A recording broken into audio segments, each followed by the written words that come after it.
تمام. هو دلوقتي البيرد اي فيو او بيرد اي ليفل المفروض ارسمه ايه؟ كانت هي اللي جابت السؤال التاني، بس السؤال التاني طويل اوي على الفاضي، وهو نفس فكرة يعني مش نفس فكرة، بس اقدر اشرحه على المسألة الاولى. تمام. دلوقتي فهرسم الرسمة دي بس ايه؟ بالبيرد اي. البيرد اي قلت الفانشنج بوينت بيبقوا اعلى الرسم. تمام. فادي التو فانشنج بوينتس يفصل بينهم المسافة بعد ما تعملها سكيل. دلوقتي حاجة من الاتنين قلت، يا اما تعمل الفيرتيكال ده بهايت كبير اوي اكبر من اعلى هايت في الرسمة، يا اما تعمله هو اعلى هايت في الرسمة. وفي الستريت ليفل مفيش مشكلة ان انت تعمله اعلى هايت في الرسمة، لكن في البيرد اي ليفل في مشكلة ان انت تعمله اعلى هايت في الرسمة. فالاحسن ان انت تاخدها كومن في الاتنين وتعمله اطول من ايه؟ من اعلى من اعلى حتة في الرسمة. بس الفكرة في حاجة، في الستريت فيو لما انا قلت ان انت هترسم في النص، فانا كنت في الرسمة عامل 4 فوق 4 تحت، وعلى اعتبار ان طول الشقة الارتفاع بتاع الشقة 8، ففعلا الطرف ده هو اعلى الشقة. فلما كنت برسم حاجة هتوصل لاخر الشقة كنت بعمل هوريزونتال لحد الحتة دي. ولكن لو انا هعمل الطول بقى اطول من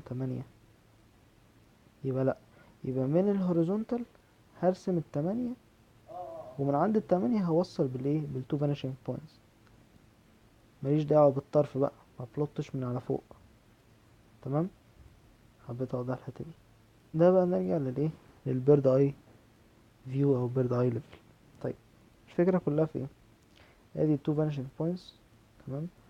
هتيجي بقى بالطرف اللي تحت توصل ال...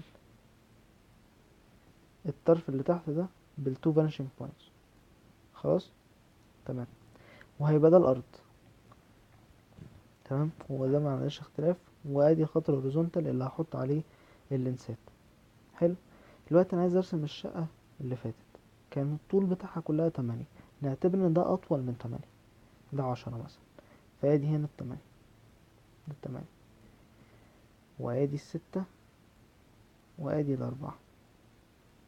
خلاص. كل حاجة برسمها بوديها للايه؟ للفانيشنج بوينت. ادي ده راح اهو، وده ماشي راح.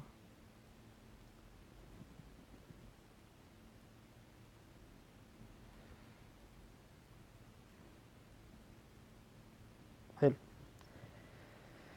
اوكي. يبقى دلوقتي هنحط بقى الايه؟ الشبابيك وهكذا. كان في باب وشباك من على اليمين، وكنت قلت ان ده باب.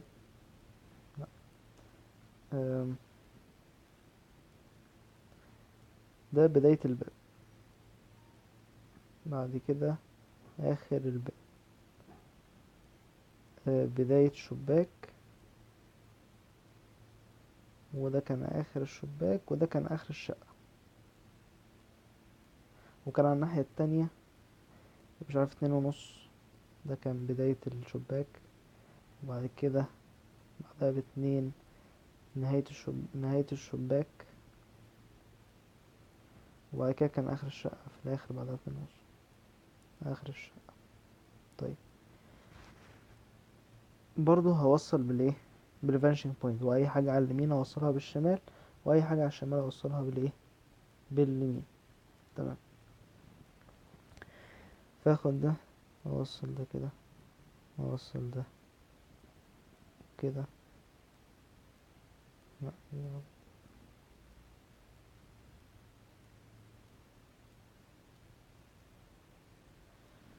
تمام. واي حاجة على الشمال اوصلها باليمين.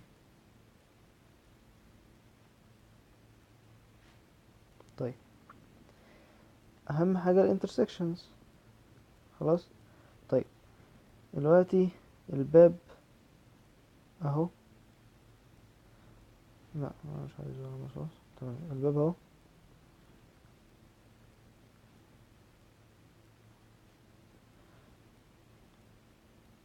واهو ده الباب بتاعي. هطلع لحد فين؟ هطلع لحد الستة اللي هو اعلى الباب بايه؟ بهوريزونتال، سوري بفيرتيكال اهو. تمام. وبعد كده هعمل الشباك، الشباك بدايته هنا ونهايته هنا. تمام. بس بيبتدي بين الأربعة والستة، فهنا وهنا هعمل vertical. تمام. تمام. وبعد كده عند نهاية الشقة هي هنا دي هطلع بفيرتيكال، ويبقى الأزرق بقى هو كادر الشقة.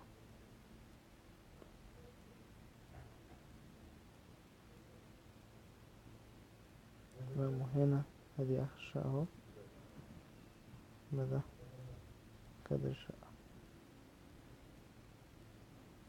تمام.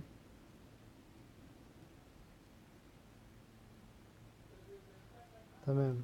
وفي شباك على الشمال اهو، هو هنا وهنا، وهطلع بفيرتيكال من 4 ل6.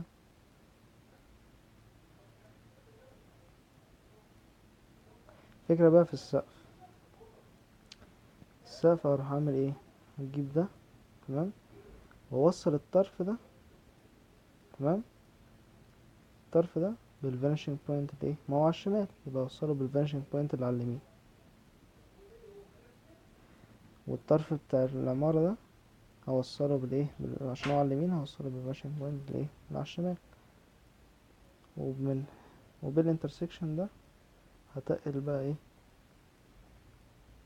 على الطرف ده، اعمل كده. تبقى دي العمارة او الشقة بتاعتي بالايه بالبيرد اي. ان شاء الله هشرح الوان فانيشنج بوينت.